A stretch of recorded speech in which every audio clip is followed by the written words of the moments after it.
Charlie Kim, who's the CEO of a company called NextJump in New York City, a tech company, he makes the point that if you had hard times in your family, would you ever consider laying off one of your children? We would never do it. Then why do we consider laying off people inside our organization? Charlie implemented a policy of lifetime employment. If you get a job at NextJump, you cannot get fired for performance issues. In fact, if you have issues, they will coach you and they will give you support, just like we would with one of our children who happens to come home with a C from school. It's the complete opposite. This is the reason so many people have such a visceral hatred, sort of anger at some of these banking CEOs with their disproportionate salaries and bonus structures. It's not the numbers. It's that they have violated the very definition of leadership. They have violated this deep-seated social contract.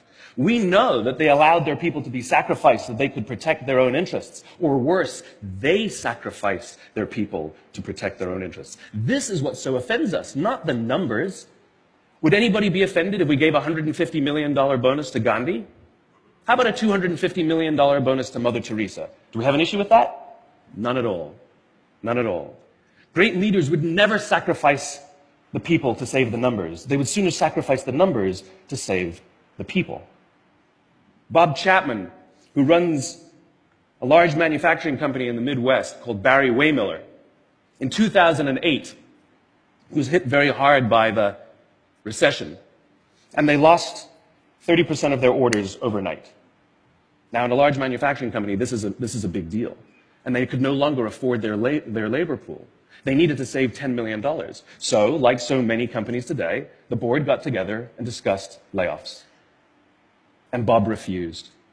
You see, Bob doesn't believe in head counts.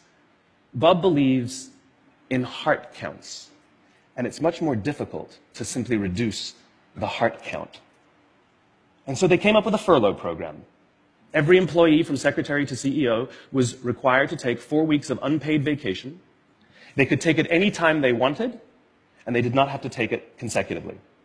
But it was how Bob announced the program that mattered so much. He said, it's better that we should all suffer a little than any of us should have to suffer a lot. And morale went up. They saved $20 million. And most importantly, as would be expected, when the people feel safe and protected by the leadership in the organization, the natural reaction is to trust and cooperate. And quite spontaneously, nobody expected, people started trading with each other. Those who could afford it more would trade with those who could afford it less. People would take 5 weeks so that somebody else only had to take 3. Leadership is a choice. It is not a rank. I know many people at the senior-most levels of organizations who are absolutely not leaders. They are authorities. And we do what they say because they have authority over us, but we would not follow them. And I know many people who are at the bottoms of organizations who have no authority, and they are absolutely leaders. And this is because they have chosen to look after the person to the left of them, and they have chosen to look after the person to the right of them. This is what a leader is. I heard a story of some Marines who were out in theater, and as is the Marine custom, the officer ate last, and he let his men eat first. And when they were done, there was no food left for him. And when they went back out in the field, his men brought him some of their food so that he may eat. Because that's what happens. We call them leaders because they go first. We call them leaders because they take the risk before anybody else does. We call them leaders because they will choose to sacrifice so that their people may be safe and protected and so their people may gain. And when we do, the natural response is that our people will sacrifice for us. They will give us their blood and sweat and tears to see that their leader's vision comes to life. And when we ask them, why would you do that? Why would you give your blood and sweat and tears for that person? They all say the same thing. Because they would have done it for me. And isn't that the organization we would all like to work in?